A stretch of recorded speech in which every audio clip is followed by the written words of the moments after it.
Everyone, I'm live now. চলো শুরু করি। অনেকেই অনেক ধরনের কনফিউশনে আছে। আমার মনে হয় এখনো অনেকে জানিই না যে আমি আসলে কোন দলে যোগ দিচ্ছি ওর কেন যোগ দিচ্ছি, বা আমার রাজনৈতিক দর্শন, আমার জীবন দর্শন, এইগুলোর বিষয়ে অনেকেই অনেক কনফিউশনে আছে এবং বিভিন্ন নিউজ পোর্টালে বিভিন্ন ধরনের মন গড়া নিউজও করছে।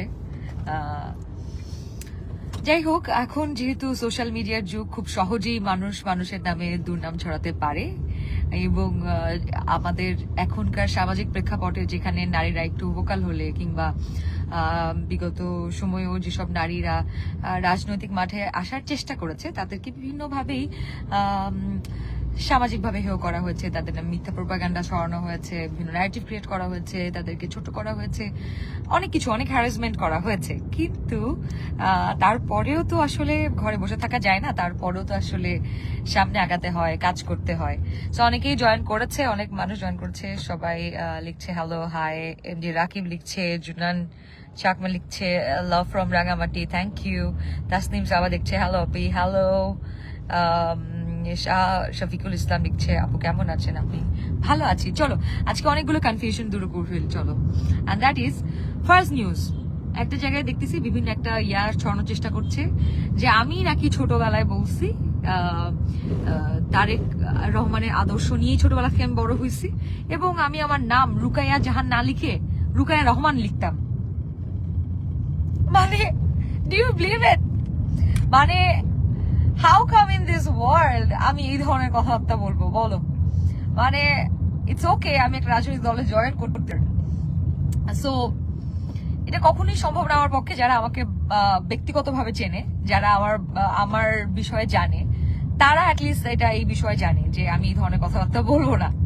সো এই যে মিথ্যা কথাগুলো, এই যে একদমই ছেঁচড়া কথাবার্তাগুলো, ছোট লোকের কথাবার্তাগুলো যেগুলো লিখতেছে মানুষজন, আই এম সো সরি, এগুলো নিয়ে ইভেন কথাও বলতে হচ্ছে।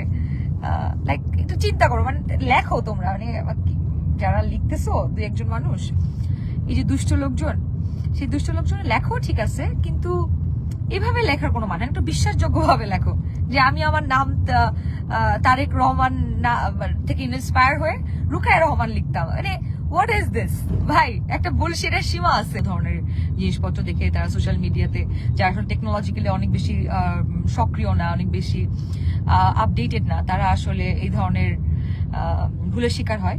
এখন আসলে একটু পজিটিভ সাইড নিয়ে কথা বলি, একটু নেগেটিভ পজিটিভ মিলা কথা বলবো যাতে তোমরা ফ্রাস্ট্রেটেড না হয়ে যাও, বুঝছো? সো সেকেন্ড থিং ইজ, বিশ্বাস করো আমি ওভারওয়েলমড।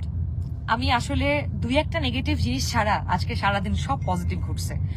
এভরিবডি, সবাই খুব খুব ভালো ভালো কথা বলছে, আমাকে ওয়েলকাম জানাচ্ছে বিভিন্ন জায়গা থেকে, বিভিন্ন জেলা উপজেলার যে নেতাকর্মীরা আছেন তারা আমাকে আমার স্ট্যাটাসটা শেয়ার করে, নিউজটা শেয়ার করে আমাকে কংগ্রাচুলেট করছে, আমাকে ওয়েলকাম করছে এবং আমাকে বিভিন্ন সাংবাদিকরা ফোন দিয়ে কংগ্রাচুলেট করছে।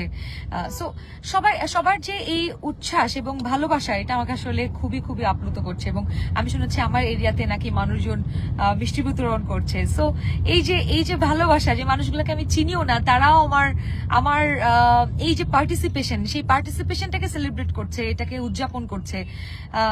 এটাই আসলে আমার জন্য অলরেডি একটা উইন উইন সিচুয়েশন। হ্যাঁ, মানে এখন যদি আমি আসলে এমপি নাও হই, আমার কোনোই আফসোস থাকবে না, বিকজ অলরেডি আমি যেটা বোঝাই সেটা বুঝে গেছি যে মানুষ আমাকে ভালোবাসে। That's it. এটাই তো আসলে এটাই তো আলটিমেট গোল, যে আমার দেশ, আমার দেশের মানুষ আমাকে চায়, আমাকে ভালোবাসে, আমাকে তারা তাদের সাথে থাকতে দিতে চায়, তাদের সাথে রাখতে চায়, তাদের পাশে রাখতে চায়। This is a lot for me actually. So already আমি আমার মতো করে জিতে গেছি, বুঝছো? এটা আমার আর কোনো আফসোস নাই। চলো আমার একটু কমেন্টস পড়ি। ইমন খান লিখছে আপু কমেন্ট করবো কি ভাই? তুমি তো কমেন্ট করে ফেলছো ব্রো। সালমান তাফসির লিখেছে আপা what the hell, তুমি ভালো কথা লেখো না ব্রো, এলে কি লেখো তুমি? ওকে, শাহ শফিকুল ইসলাম লিখেছে চমকে সেরা। ওকে, থ্যাংক ইউ। হ্যাঁ সরি, না ইটস ওকে, যা লিখছে ওকে ফাইন। এরকম আমি দেখি অনেক বড় বড় নিউজ পোর্টাল গুলো, তারা আর কি ধরো আমার সাথে কথা না বলে একদম মানে মানে মন করা কিছু কথাবার্তা লিখে দিচ্ছে। এটা ধরো ছোটখাটো নিউজ পোর্টাল গুলো, ভুয়া নিউজ পোর্টাল গুলো লিখতেছে আলাদা কথা, কিন্তু যখন বড় বড় নিউজ পোর্টাল গুলো ধরো ক্রস চেক না করে আমার সাথে ঠিকঠাক কথা না বলে তারা একটা ভুলভাল নিউজ করে দেয়, এটা তো মানুষকে এক ধরনের বিভ্রান্ত করা, হ্যাঁ, অ্যান্ড বিব্রত করা। সো এই তো আমার কাছে আজকে ওভারঅল দিন আমার জন্য একটা একদম নতুন এক্সপিরিয়েন্স, বুঝছো, মানে জীবনে তো আসলে অনেক কিছু করলাম। আমি তো সবসময় একটা এক্সপ্লোরার ছিলাম, লাইফে অনেক কিছু করতে করতে ধরো সরকারি মেডিকেলে পড়ছি, সেখান থেকে হুট করে আবার চলে গেলাম অ্যাক্টিং করতে, তারপর লেখালেখি করলাম, ডিরেকশন দিলাম, কন্টেন্ট বানালাম, অনেক কিছু, মানে লাইফে না আমি অনেক কিছু এক্সপ্লোর করছি। অ্যান্ড সবচেয়ে যেটা করে আমার সবচেয়ে বেশি আনন্দ লাগছে সেটা হচ্ছে মানুষের জন্য যে কাজগুলো আমি করতে পারছি, সবচেয়ে বেশি আরাম লাগছে, আত্মতৃপ্তি হয়েছে। সো আমি যেটা বুঝলাম আসলে আমার, এবং এটা আমি সবচেয়ে বেশি উপলব্ধি করলাম জুলাইয়ে, যখন আমি আসলে রাস্তায় নামলাম, যখন আমার মনে হলো যে দিনটা আমার মনে হলো যে আজকে যদি মরেও যায় আফসোস থাকবে না, আমি আজকে রাস্তায় থাকবো।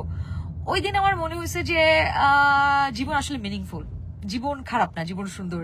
জীবনটা যখন আসলে এই এই চিন্তা ভাবনা থেকেই আমার মনে হচ্ছিল যে আমি কিছু করি, নিজের মতো করে করা শুরু করলাম, টুকটুক করে যতটুকু করা যায়, সোশ্যাল অ্যাক্টিভিটি, বিভিন্ন এনজিওর সাথে কাজ করা, এনভায়রনমেন্ট যেখানে আমি আমার দেশের জন্য কাজ করতে পারবো।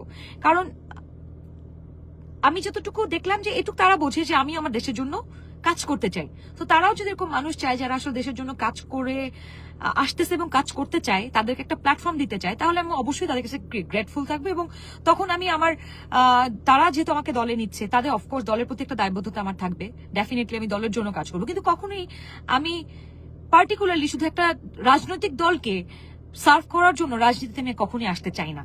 আমি আমার দেশ আমার আগে, অবশ্যই আমি আমার দেশকে আগে প্রায়োরিটি দিব, এবং আমার দেশকে প্রায়োরিটি দেওয়ার জন্য, আমার দেশের জন্য কাজ করার জন্য যদি বিএনপি আমাকে সেই ফ্লোরটা ক্রিয়েট করে দেয়, I will be really grateful for this for ever to them. চলো আমি আবার একটু কমেন্টস পড়ি। এসআর সিয়াম লিখেছে, আপু কেমন আছো? ভালো। আমার জন্য আসলে ওই জায়গাটা অনেক কাজ করার আছে, অনেক কিছু করার আছে, এবং অবকাঠামোগত বললো কিংবা পোটেনশিয়াল অ্যান্ড এক্সিকিউশনাল যে জায়গাগুলো, এই জায়গাগুলোকে একটা অ্যালাইনমেন্ট আমার আমার করার স্কোপ আছে ওখানে, এবং আমি বিশ্বাস করি ওখানকার মানুষ আমাকে অ্যাকসেপ্ট করে নিবে। এবং আসলে শুধু কুষ্টিয়া না, টু বি অনেস্ট, আমি আসলে পুরো বাংলাদেশের প্রত্যেকটা জেলার মানুষ যেহেতু আমাকে ভালোবাসছে, প্রত্যেকটা জেলার মানুষের জন্য আসলে কাজ করতে চাই। সো আমার আসলে একটা বিভাগ থেকে দাঁড়ানো দরকার, একটা জায়গা থেকে দাঁড়ানো দরকার, তাই আসলে দাঁড়ানো। কুষ্টিয়ার মানুষকে যেমন ভালোবাসি আমি, সবার কাছে রিকোয়েস্ট থাকবে, প্লিজ মিথ্যা প্রোপাগান্ডায় হঠাৎ করে যা ইচ্ছা তাই দেখবেন ফেসবুকে, সেটাই বিশ্বাস করবেন না।